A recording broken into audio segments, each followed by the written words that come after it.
general concepts of gastrointestinal infections and food poisoning. I think everybody in this room has probably experienced some sort of gastrointestinal infection / food poisoning. Now, most of you or some of you might have made it to the hospital because it was that bad. I'm not really sure. And if you have, I'm curious to know if they actually do this when you actually get into the hospital. Really, they should be asking if you had a history of previous gastrointestinal symptoms so they can identify if you have some kind of underlying chronic illness. And that was the next one. Does the patient have an underlying illness which is causing them to have acute diarrhea? And then is the patient taking any medications? Because we know that the medications can induce sometimes acute diarrhea as well. Okay? So an example of that one would be, of course, Clostridium difficile. That's always associated with antibiotic overkill. Okay? So here's some anatomic considerations to consider.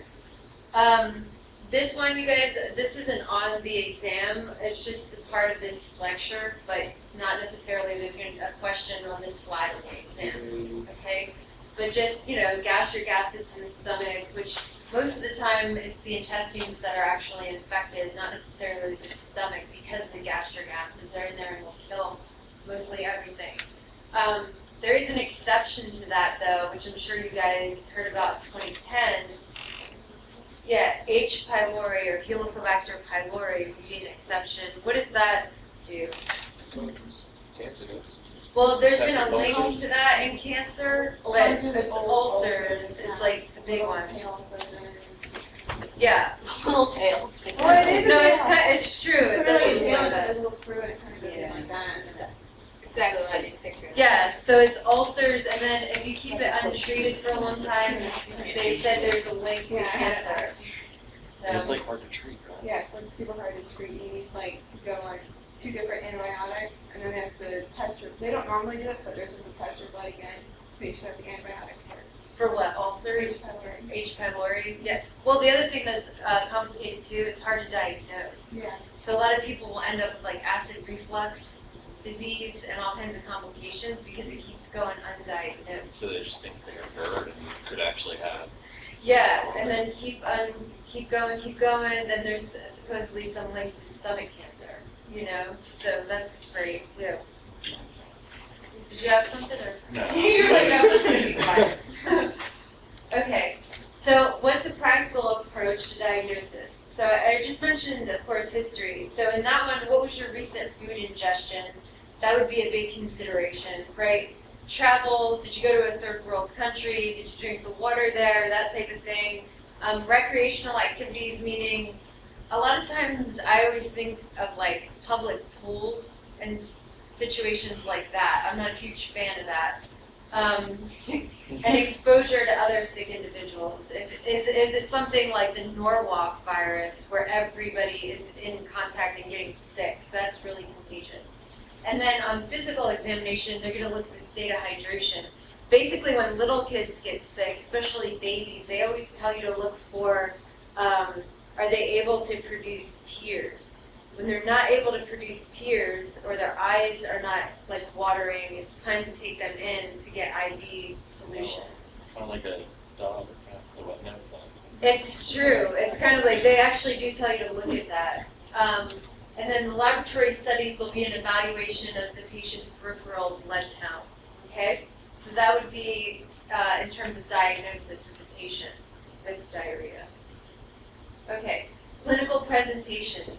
So you have like 2 main clinical presentations of acute diarrhea. You have enterotoxin/mediated approach, and then you have invasive approach, okay? So I would know the difference between the 2 of these guys, and basically if you can sort of compare, contrast type of deal, this is a possible good short answer question right here, okay? Especially with the enterotoxin mediated and the lack of fever, which is interesting, okay? And that it does not invade the gut wall, okay? Versus the invasive, you're talking about an inflammatory response, okay? And total exertion on the colon. So those are the 2 right there. So everybody's good with that? Did you mark that slide down? Yeah? Okay. All right, so what are some common viral pathogens? There's not too many here. First, you have the rotavirus. This one's going to infect the small intestines, okay? And it's the major cause of diarrhea in children that are under 5 years of age, is the rotavirus. So small intestines and children under 5, okay? The enteric adenoviruses, this is going to be similar to the rotavirus, and actually it accounts for a small percentage of diarrheal infections in the developed world. Okay, but the difference is it can hit people really of all ages, not necessarily, the kids under 5. Calciviruses, one of the prime examples of calciviruses is the Norwalk virus that I mentioned a little while ago. That one is like super, super highly contagious. That's the one that you guys would see on the news that the cruise ships deal with. That would be like the Norwalk virus, okay? And when that strikes, man, they can have a hard time killing that thing. So you have like 200 people sick, they're bleaching stuff, and half the time it doesn't even work, okay? And it's very contagious, and that's the fecal-oral route that would go, okay? Astroviruses, this infection usually goes to the elderly or very young, okay? Depending on the type of media that you're using, what the pH is, it will express different morphologies based on that, which is sort of interesting in the lab, okay? So not too many viral pathogens that you guys need to be aware of right here, only 4. Now, these mostly you're aware of, okay, with the common bacterial pathogens. Let's talk about Campylobacter jejuni first. This one is like the #1 cause of diarrhea, is Campylobacter jejuni. It's like the most common infection of gastroenteritis right there, okay? Usually this one is coming from like poultry and chicken, and you're going to see, or poultry is chicken rather, you're going to see blood and pus in the stools. This one can be a pretty nasty one to pick up, okay? Salmonella, you guys are familiar with that one, okay? The difference here, you can have Salmonella typhi, which would be enteric fever. The difference with this one is that you don't get initial symptoms of diarrhea. The initial symptoms with that is like headachy and just not feeling too well. And then when the disease progresses into like week 3 and 4, then you start heavily with diarrhea. So that one's kind of interesting in terms of how it projects. So daytime onset? Yeah. Instead of being boom, you're hit with it right away, it kind of waits a little while. Like you're not feeling well, but you're not necessarily having diarrhea right away. Like that, which is interesting. And then of course it infects the gallbladder, and then it's shed through the gallbladder, and then that's where you get your carriers from. Okay. Shigella species. What do we know about Shigella? What will that cause? Dysentery? Yeah, dysentery, really, that's what we were talking about with Shigella. E. coli, you're kind of all over the place. I mean, that's basic, normal diarrhea, okay? Or UTIs, as we like to use with that one as well. But that's fairly common. The other one that they see a lot of times is the next one, Yersinia analytica, okay? What's interesting about Yersinia is that it a lot of times is associated with dairy products, and it will live at 4 degrees. What does that one remind you of? Listeria, good. Reminds you of listeria. So it's at 4 degrees, so refrigeration doesn't really matter with this guy because he's fine with hanging out in the refrigerator, okay? Clostridium difficile, this is usually antibiotic overuse, right? Listeria, I think everybody is up to date with listeria, correct? Okay. Helicobacter, we just mentioned. This one would be not so much diarrhea, but gastrointestinal disturbances or ulcers, okay? That type of thing. And like Melinda said, it's very hard to kill it and to treat it. Yeah, that's one that you just want to touch that one with a 10-foot pole if you start having the stomach pain. The other thing that they do too for diagnosis is, you guys heard of that one? It's the urea breath, where they swallow some kind of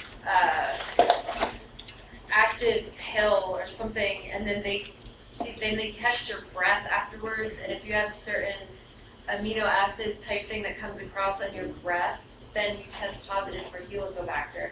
Instead of going in and doing like an endoscopy and doing like a tissue biopsy, you can do this urea breath test. Okay, Vibrio species. So when I say Vibrio, usually people are always jumping down the gun and thinking like cholera, right? The one that's a particular problem is called Vibrio parahemolyticus. That one hangs out with a lot of raw seafood. Vibrio parahemolyticus, and another one called vulnificus. So raw oysters, that type of thing. Oysters is the big one, actually. And people can get sick from that a lot of times, okay? Especially in the warm weather months. So Vibrio is pretty prevalent then. And that one, of course, too, if it's in the salt water, it's salt loving as well. The other thing with that one is they have to plate that on a special auger as well. It won't grow on just any enteric auger, the Vibrio. I think it's called like TCBS auger, if I'm not mistaken.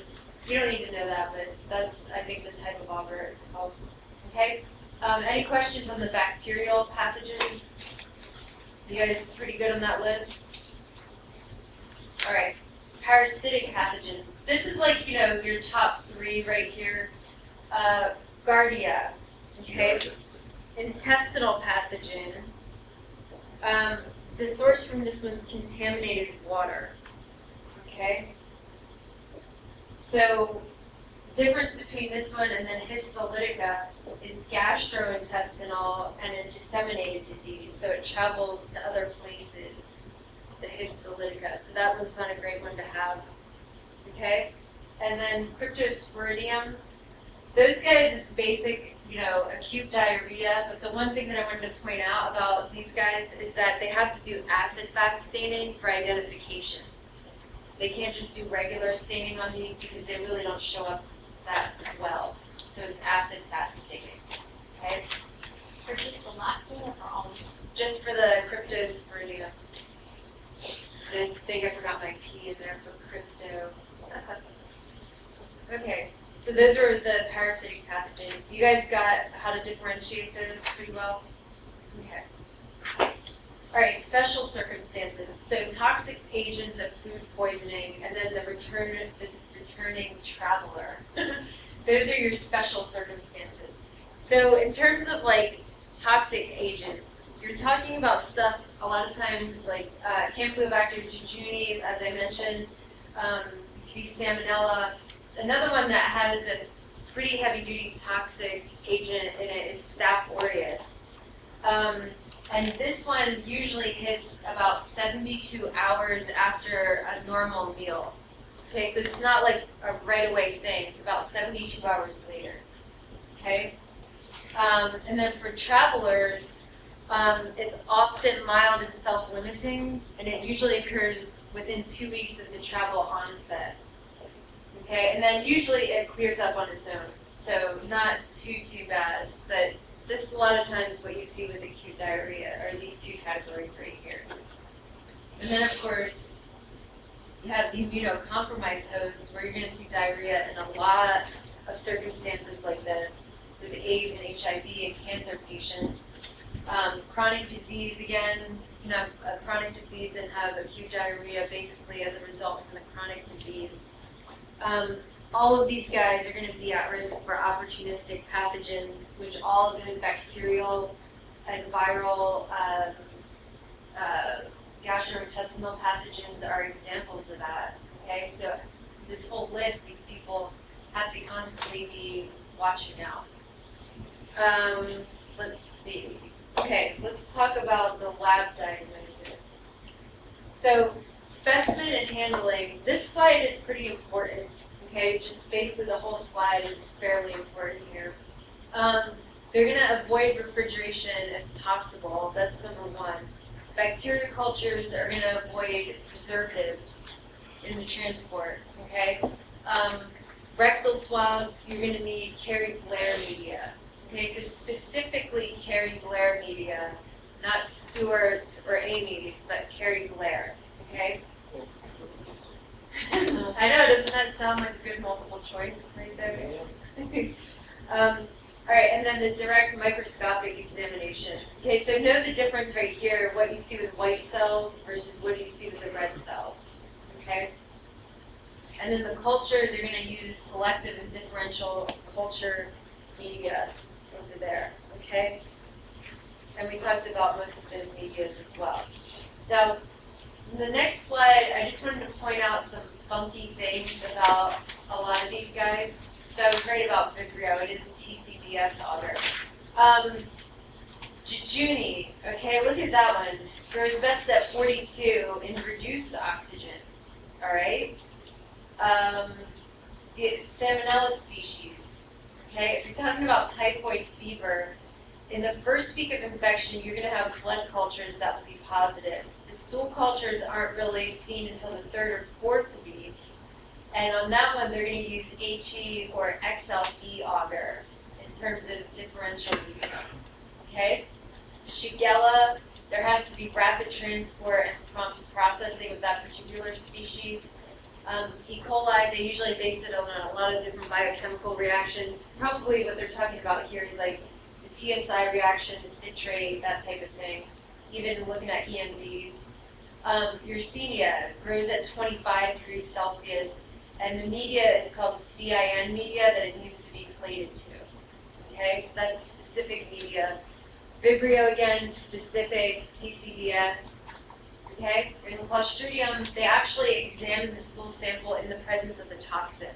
So that's what they're actually looking for when they're dealing with Clostridium. Okay, and then finally, treatment and prevention of diarrhea. They're basically just doing this. Okay, it's all about your hydration status and then getting rehydrated, getting the IV in.